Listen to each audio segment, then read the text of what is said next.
Good morning, everyone. My name is Nancy Kubeler, and I'm one of the members of our Lawler Historical Society. Our members are Kurt Hemsock, Mary Burns, Bonnie Keener, Kyle Keener, and myself. And we just want to thank our panelists for coming and all of you for coming. We are going to be recording this and we'll be putting it on YouTube, so it will be available if people want to watch it at a later date. We want to start out by thanking Kurt and Anita Franzen from the Starlight Ballroom. Amazing. Thank you guys. This is our third year of setup here and we appreciate it so much, so thanks. Okay, I'm going to introduce our panelists and we'll start from the far end. Bill Sheridan is from Johnston, Iowa. He grew up in Lawler, and he actually graduated from Turkey Valley High School, which was at that time located here in Lawler. He's a freelance writer for over 40 years, a radio personality. He was a high school English and speech teacher and trainer for 2 Fortune 500 companies. He's the author of Depot Street Memories, The Lawler Stories, and it's a book based on memories of growing up in Lawler. Welcome, Bill.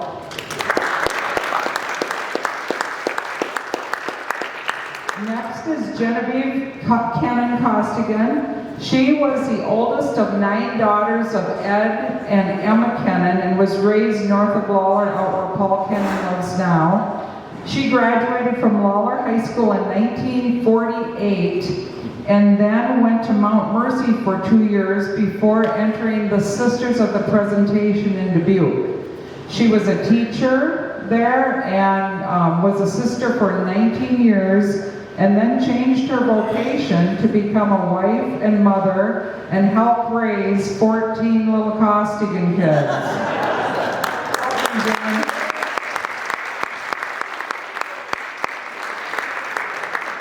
Mike Leonard is from Long Lake, Minnesota. He graduated with the last graduating class of Lawler High School in 1960. He then entered the Air Force and is famous for his parachute jump where his 2 parachutes did not open, and he's a survivor. He's the son of Don and Marie Leonard from here in Lawler. Everybody knew Don as Chick Leonard. And after the Air Force, he went on to the U.S. Customs Service and then the Drug Enforcement Administration. He retired in 1998. He's married to his wife, Diane, who is in the back of the room. She's from Boston, and together they have 2 children. Welcome, Mike.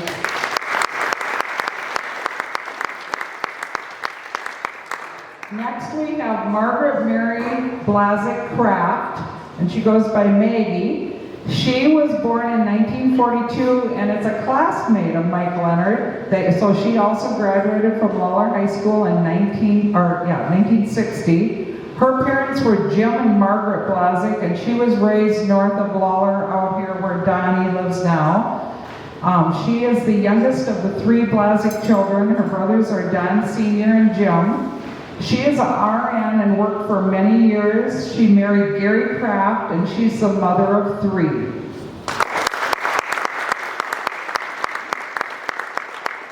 And then on the end, we have Ben Cutsford. He was born in 1950. He went to Lawler's Catholic School through 8th grade in 1965, and then that's when the school closed. And from there, he went to Turkey Valley. The school closed a couple years later.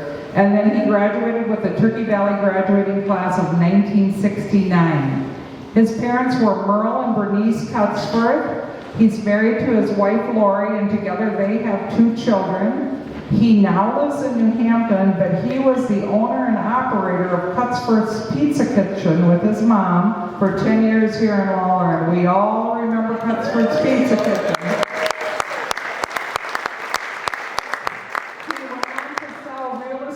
For 13 years with Bud Verzak, and then he is a longtime employee of Kohlmeyer Incorporated, working for them until he retired. He has 1 brother, Lenny, here in town, and his sister was Marla. So welcome to you all. Okay, we're going to get started with Bill Sheridan. He'll lead us off, and we'll kind of to go in the order they're seated. We left Benny for last because we think Benny's going to be able to talk a lot. Okay, go ahead, Bill. And we'll share the microphones. You can stand or you can sit when you speak, whatever you're comfortable with.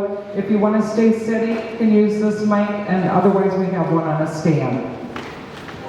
I'd like to start by mentioning that between my hearing aid and my cochlear implant, I never know if I'm talking too loud or not loud enough. So here's the deal. If you want me to go louder, go like this. If you want me to be quiet, go like this. If you want me to shut up, shut the hell up, go like this. And also, before I start, we do live in the Des Moines area. My oldest grandson attended Dowling Catholic for 4 years, and one of his persons who played the year after him was someone you might know named Caitlin Clark. And my claim to fame, and she's good friends with my grandson. My claim to fame, we watched her shoot those shots when she was 14, 15, 16 years old. I said to my wife, well, she's fine in high school, but she ain't gonna be any big deal in college. I'd like to, she was nice enough to recognize some people for the work they've done, but I would like to recognize all of the people who are here. I'd like you to raise your hands who are around us. Let's give them a big round of applause for all they've done.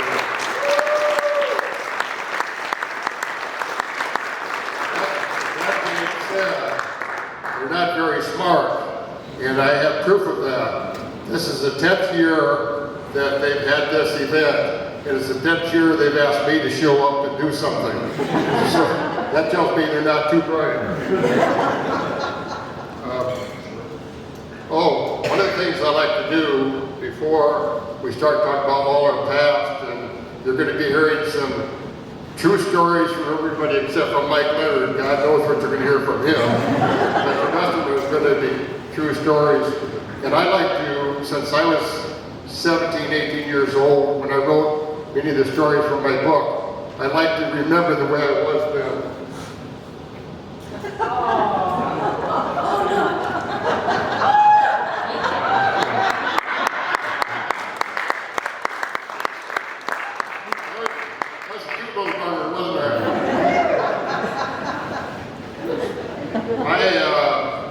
My real job here is starting out is to ask all of you to tell your own story. When I wrote that book 14 years ago, I gave dozens of presentations around here and around the Des Moines area, and I started every one of them with saying, how many of you wish you knew more about Mom and Dad, Grandpa and Grandpa, Uncle Henry, Aunt Emma, and every hand went up. And that tells me that somebody cares.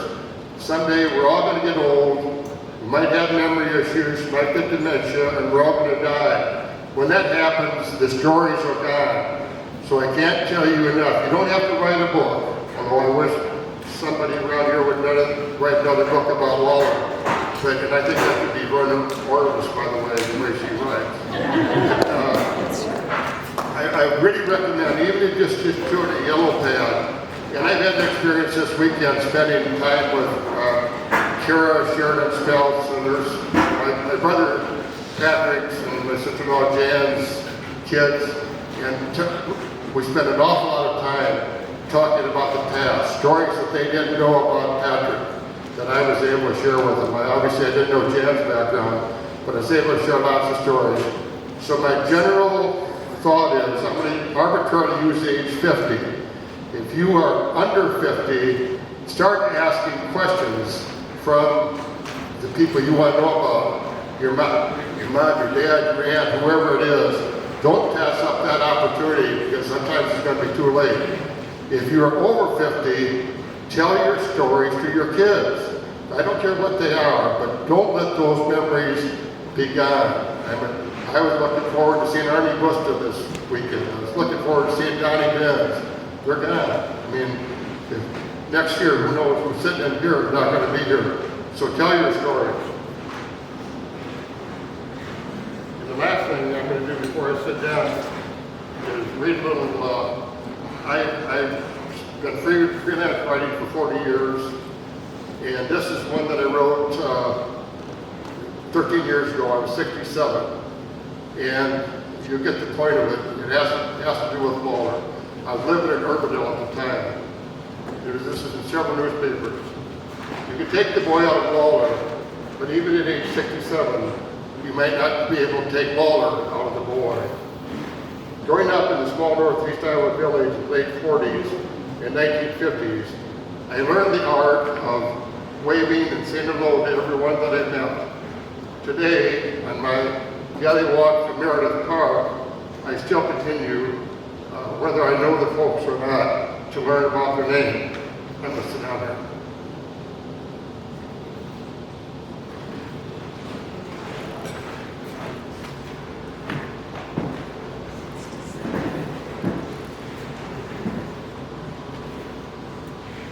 Okay, Meredith Park isn't really a town, and I'm not really a mayor, but it might just be possible for me to get elected if it ever does become one, because I'm on a first-name basis with more residents than anyone that I know. Meredith Park is a housing development located in Urbandale, northwest suburb of Des Moines. Renee and I moved here almost 20 years ago from Fort Dodge when a job opportunity opened up for me. At the time, there were still houses being built and a few trees or any other type of landscaping in sight. Today, it is a well-established neighborhood with mature trees, bike trails, lovely modest homes, and ironically, in approximately 2 square miles of development, there are probably more homes than in Lawler, and the population most likely exceeds that of my hometown. Somewhere along the way, I became an avid walker and could never shake the habit, born as a youngster, of saying hello to everyone that I met, often stopping to introduce myself. Because I don't wear a headset with music blaring in my ears, it's easy for me to stick my hand out and say, "Hi, I'm Bill Sheridan, and your name is?" This inevitably leads to great conversations. That's when the real fun begins. I repeat the person's name to myself for the rest of the walk so that I can call them by name the next time I meet them. This technique serves 2 purposes. One, they are complimented that I took the time to know who they are, and 2, it drives them a little crazy trying to remember what the heck my name is. Through the years, I've had some remarkable encounters using that little ploy. For example, I met Dan, a landscaper who grew up in Elma, about 15 miles from Lawler. One day while passing by, I noticed a car obviously owned by his parents pulling into the driveway. It was a kick to ask him, "Now who the heck are you folks from Howard County?" Another time I chatted with a retired minister who became Pastor Jim to me. He is a delightful man who's fun to visit with and loves to talk about the Lord. Recently, his wife of 60 plus years passed away, so Pastor Jim and I went out to lunch to find out how he's getting along and have him share some details of the funeral with me. When we returned to his home, he invited me to show me the quilts that she had made through a long marriage. It was inspiring to see and hear the love he had for her and how proud he was of her work. Pastor Jim has turned from a walking acquaintance to a friend that I'll have forever. Another neighbor, Brian, and I talked about my love for the Brooklyn Dodgers and the late Duke Snyder, and his admiration for the Baltimore Orioles and Cal Ripken. Kevin not only worked with me at the Principal and Answer Group and used the home-based daycare center across from our home, but turned out to be a graduate from Costigan High School 10 years after me, and his late father, Pete Clave, was a friend of mine. To my wife's chagrin, I can't resist asking people shooting hoops in their driveway to throw me the ball. They always do so willingly with a big smile. I proceed to tell them that I hadn't missed a shot since 1962 and promptly lost an air ball every single time.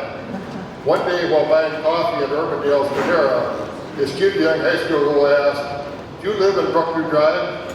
"Yeah, I sure do. Why do you ask?" I'm sure the guy who always asked me to shoot the ball at our place, and I haven't seen you make one yet. We both laughed as I walked back to my booth, and I couldn't help but think, score one from my Lawler upbringing, I have a new friend. There are other people and other stories I could share, and my hope is that there will be many more in the years ahead. So as I continue my small town tradition of knowing no strangers, I look forward to making new friends on the Urbandale Meredith Park walking path. Again, maybe, just maybe, I'll finally make one of those dragway shots. If that ever happens, I'll calmly walk away trying to not look shocked, as if it's the most natural occurrence in the world.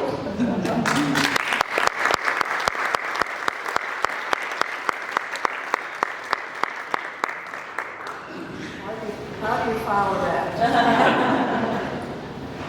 As Nancy told you, I'm in Costigan and grew up north of Lawler. When Nancy and I first talked, can you hear me? Put it right up to your mouth. When Nancy and I first talked, we were talking, she had just interviewed her dad about what it was like for someone with a German background to come into an Irish community. So when we were talking about what it was like, my experience was so different because it was my dad that made that first transition. He grew up in St. Lucas, was a carpenter by trade, but grew up on a farm. So when he met my mother doing his work in Christina, she was a German background from Christina. They married in 1930, and he had already purchased this farm where Paul lives now, north of Lawler, 3.5 miles of walking. But we didn't walk very often. After we started, when I was first grade, second grade, Joan, my younger sister, was not even 2 years younger. She and I were sent to town school for going to Catholic school to do our commandments and things like that, but also we stayed there. So my experience wasn't that of a German coming into an Irish community. My dad had already established that, and he already knew that Father O'Donnell wasn't too happy about the Germans coming into his Irish little domain, but he accepted us. Our pew number was number 93 in the old church. And you paid your pew rent religiously every year, and that was your pew. And when we had more kids than the pew would hold, it's kind of an incursion on the neighbors behind and ahead of us to kind of share the pew.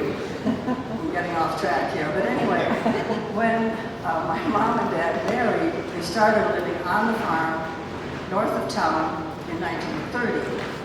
And across the road from the farm, and still is now where John Wrights lives, an Irish family whose the mom and dad had homesteaded, I'm guessing, because they were married in the late 1800s, and Grandma McKay was still alive. Her youngest son, I'm guessing, had continued farming for her because her husband died when they were both 51, and he died in 1906, okay. So after that introduction, we had, really good relations with this Irish family across the street, across the road.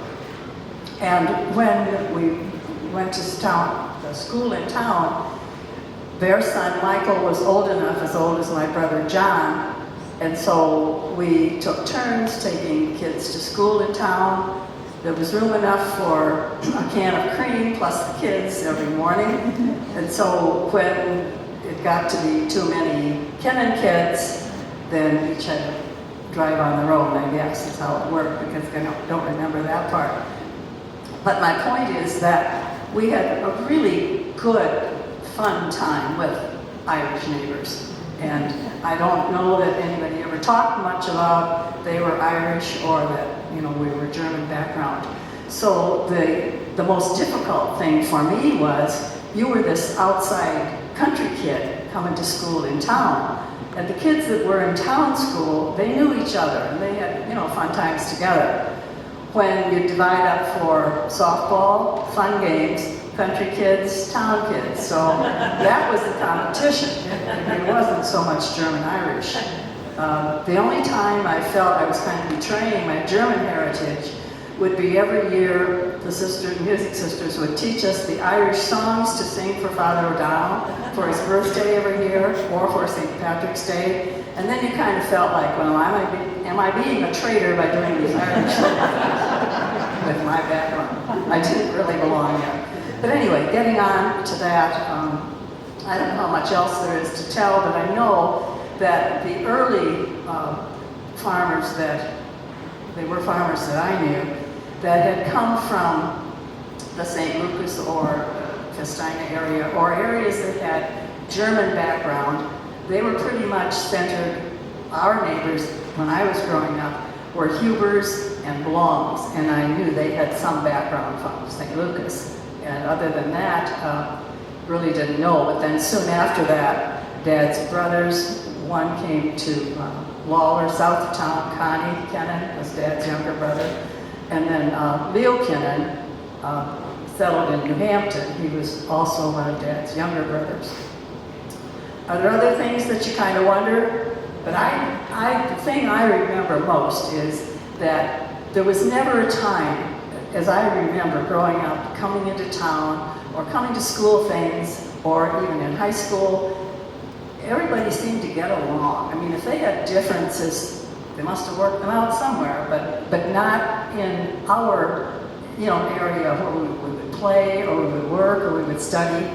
And I do credit the sisters, we had sisters for the presentation then, for teaching us, even from the first year I remember in 3rd grade, that you didn't make fun of anybody else. We had a gal, one of the classmates, I think she had epilepsy, but she would have a siege in class. And our reaction was tempered by the teacher, I think. The sister would, you don't make fun of anyone. You just accept them as they are, you just kind of bite your tongue or hold the laughter that some of the guys might have, And I think from beginnings, there was never a time that I felt there was that difference or discomfort between, nationalities. So that I just really appreciate. I think it has held through today, because the things I see and remember, and I can't do this because I'm getting shaky like you are, but it's just really emotional to feel that togetherness. So thank you.